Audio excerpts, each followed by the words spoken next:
How we doing, folks? Your host Moose here on the Pitt Panthers Football Network as we welcome you to our Season 6, Week 14 NCAA recap show. Your Pitt Panthers coming off of a 31-28 victory over the Miami Hurricanes at home on senior night. Very strong performance by the Panthers, led offensively by a complete day from C.J. Kirk. Maybe his best game of the season in terms of just the amount of individual effort he had to do to carry the offense, running the ball, passing, converting two-point conversions. He really did it all and helped lead the Panthers to a come-from-behind victory over the Hurricanes. They end up taking the lead in the third quarter and then holding off a Miami comeback and winning on a late field goal. 207 yards rushing for the Panthers, one of their better days on the season for a struggling rushing attack, and it was mainly due to the fact that Kirk led the way. Both teams were perfect in the red zone. Pitt, 3 touchdowns on 6 trips. Miami, 4 for 4. 397 yards from Travis Bolden passing today. And it was one of those games where both quarterbacks really put on a show. Kirk, like we said, it was a mixture of his legs and his arm. I really like to see how he's developed this year. No interceptions in this game. Did get lucky on a couple of throws early in the game as well as in the end zone that he didn't have intercepted, but you're going to have those every game. You just want to limit the number of opportunities you give your opponents to take the football away, and I think he did that today. 91 yards rushing as well and a touchdown. Davion Reynolds did have 77 yards rushing, came out with a nice yards per carry average, but that was buoyed by a 38-yard carry. You take that away, he's at like 9 for 40, so not as great of a day. Both the senior running backs, C.J. London and Todd Sibley, were non-factors running the football today, so disappointing in their final home games to see them kind of go out so limply. But one more game still for both of those guys to prove themselves. They still have the talent to potentially go on to the next level. One guy that will definitely be doing that at some point, Jay Keys, 5 catches, 59 yards, and a touchdown, just continues to be so reliable. KJ Welsh, very big day for him. He had 2 long catches for the Panthers, 3 for 83 yards. Paul Lease had 2 for 43. Antonio Greer with a couple of catches. So a well-rounded offensive effort from the Panthers passing the football.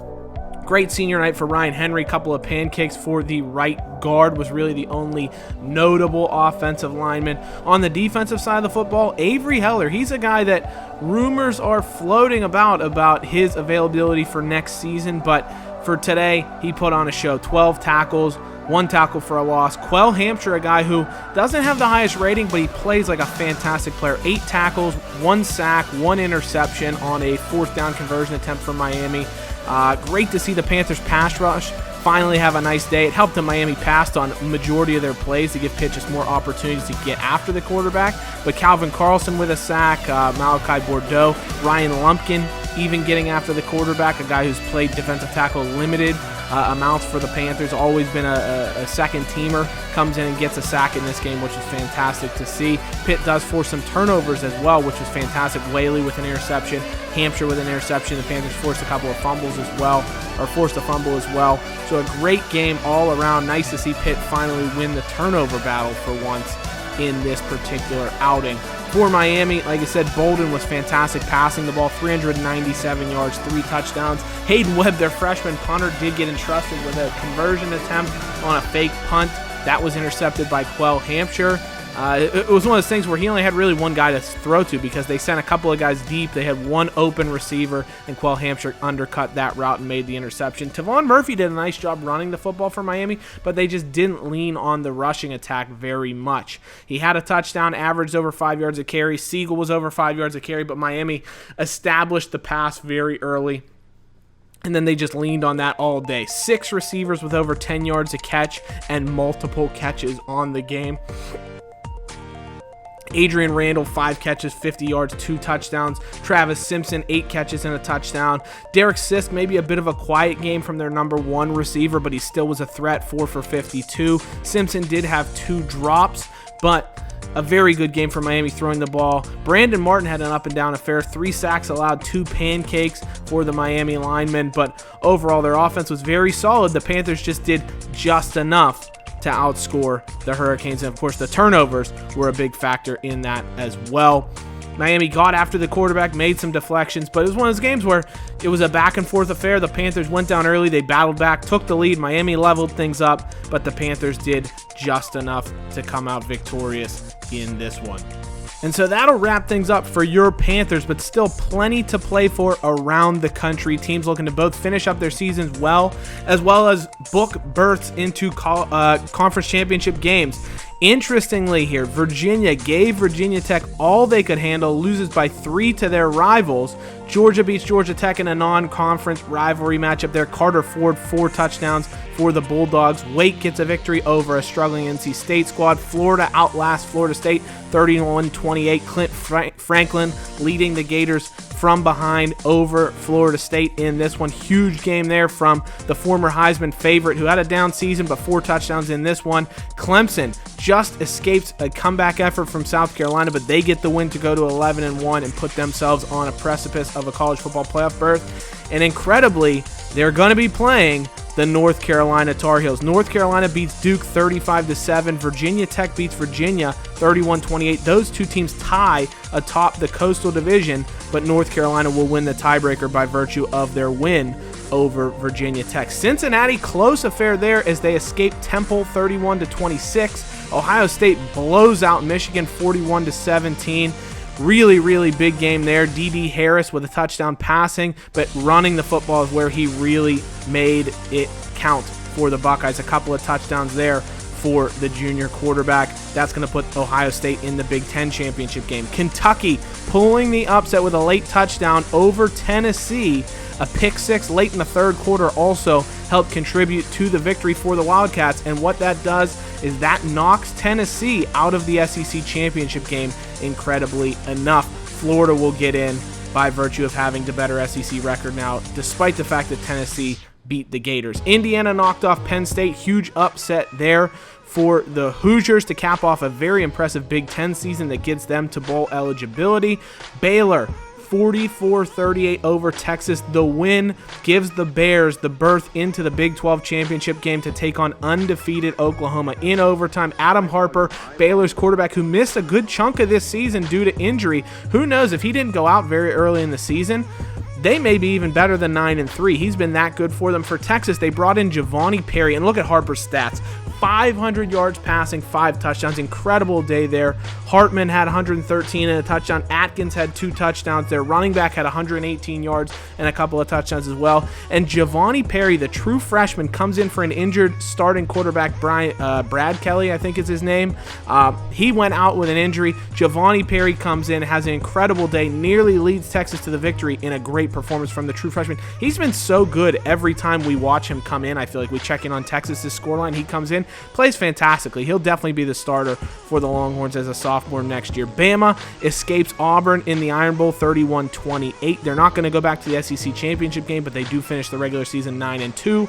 Oklahoma beat West Virginia to clinch an undefeated regular season. And USC, a huge victory, 38-31. 2 late touchdowns in the fourth quarter from Taylor Coleman to give the Trojans the win. They go to 10-2, and with their third straight ranked win, they beat UCLA, Stanford, and now Notre Dame all in a row.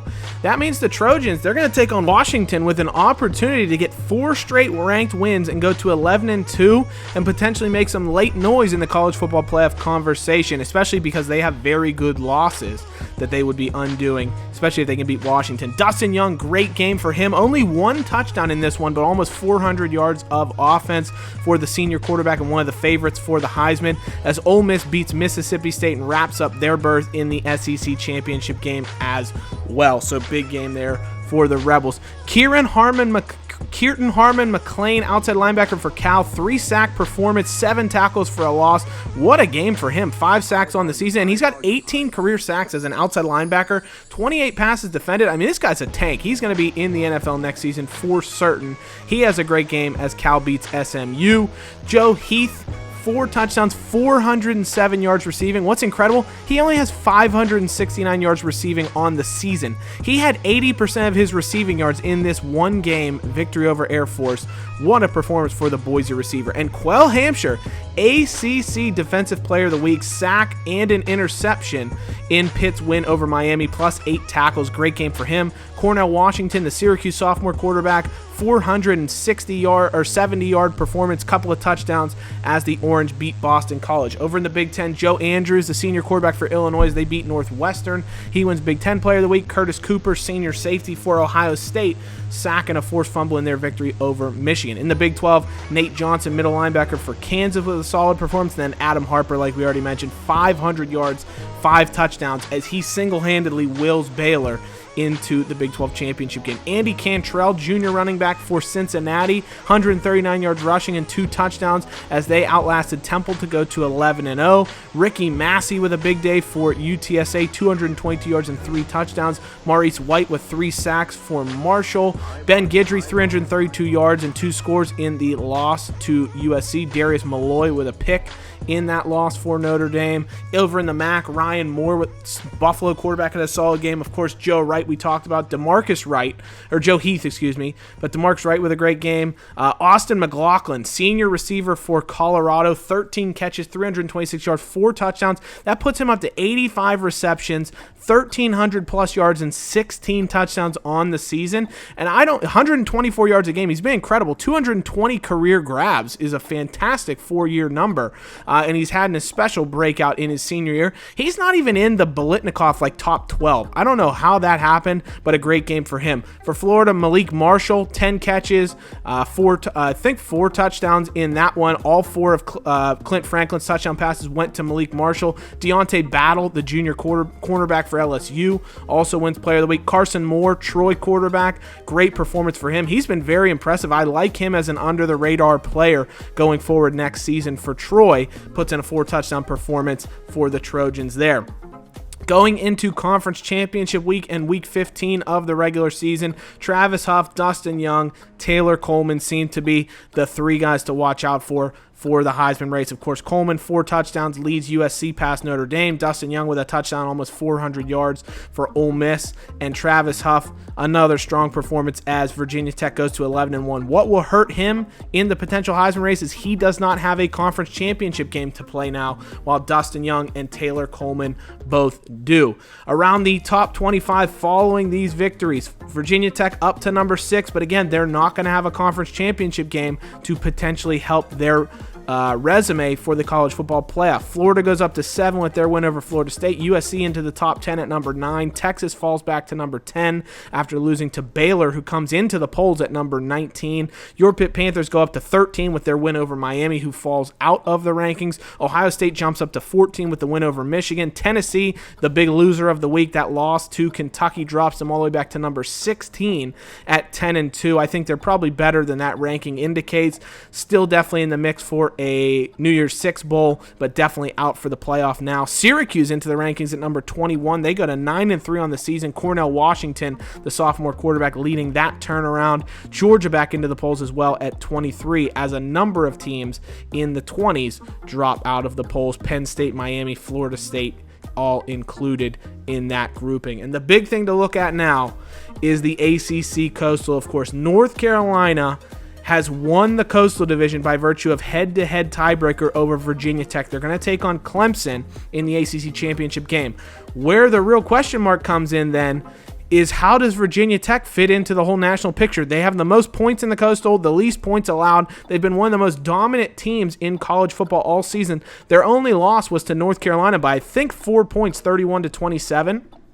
And they beat Clemson already this season, 41-21 away from home. So where does that leave Virginia Tech in the national picture, depending on how things shake out? Does a North Carolina win help Virginia Tech, or does a Clemson win help Virginia Tech by just making their resume look that much better? Who knows? Looking at the week moving forward, the only real game of note beyond the America's game, the Army-Navy game, is USF versus Cincinnati. South Florida ranked. That'll be a good win for Cincinnati, especially if they can get a big victory just to try and improve their resume because they don't have much else going on. Arkansas State will be facing Texas State basically for the deciding factor of who wins the Sun Belt. If Texas State wins, they'll win. If Arkansas State wins, they win the Sun Belt again. I think it'd be like the 5th time in 6 seasons they'd win the Sun Belt in this dynasty. And again, the American Conference, it doesn't have a conference championship game, but it has a de facto conference championship game now with USF taking on Cincinnati in the final week of the season. The winner of this game will win the American Conference, and if Cincinnati wins, they'll be 12-0, American Conference champion, one of the best defenses and offenses in the country, so who knows how that'll shake out. And then finally, Army-Navy game, 6-5 Navy, 6-5 Army, both of them enough wins to be bowl eligible, but this is their Super Bowl right now, their national championship game if they're not actually playing for it, and it's going to be a great matchup in this one, so very excited to see how that plays out. So in the comments, guys, let me know, does Cincinnati deserve a shot at the college football playoff? Of course, as we get into conference championship week and those results, we'll have a bit more coverage of that. But right now, what do you think of Cincinnati? What do you think of Virginia Tech's case now that they're not going to be in the ACC championship game? And then who wins the Army-Navy game? Who wins the Cincinnati USF game? Let me know in the comments. As always, guys, thank you so much for watching. Hail to Pitt. We'll see you soon. Take care. Bye-bye.